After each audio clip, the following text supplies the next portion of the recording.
Hello everyone, welcome to another question of PT 2 minutes. Today we are going to solve a question on a therapy called CAR T cell therapy. Okay, I will give you some time, try to find out the right answer and comment it in the comment box. So UPSC has been asking a lot of question on biotechnology, genetic engineering, okay, or what is DNA, RNA or something like that, okay, and some applied kind of question has been also asked, okay. So that's why this question of therapy becomes important. So the first statement says that it uses patients' B cells to target the cancerous cells, okay. So in CAR T cell therapy, CAR means chimeric antigen receptor T cell therapy.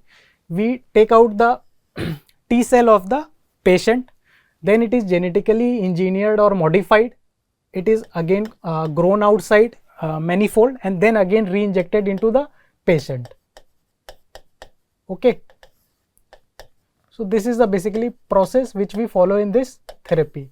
So as you can, the name itself says that it is the T cell, not the B cells, which are basically used to treat the cancerous cells. So this statement is basically wrong.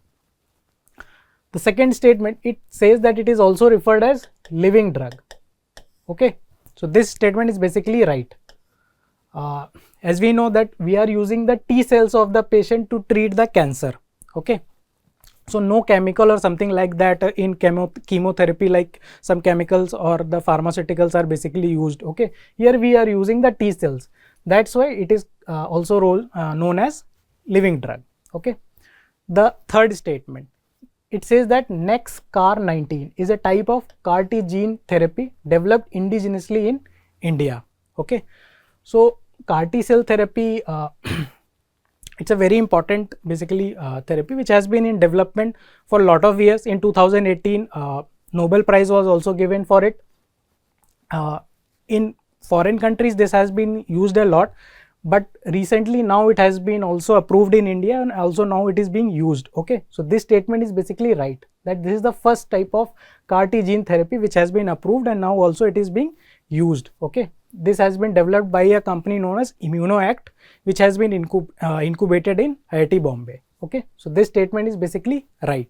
So first is wrong, 2 and 3 are right. So our correct answer becomes B, that is only 2. Those of you who have marked the right answer, congratulations. To follow more such questions, follow our channel on YouTube.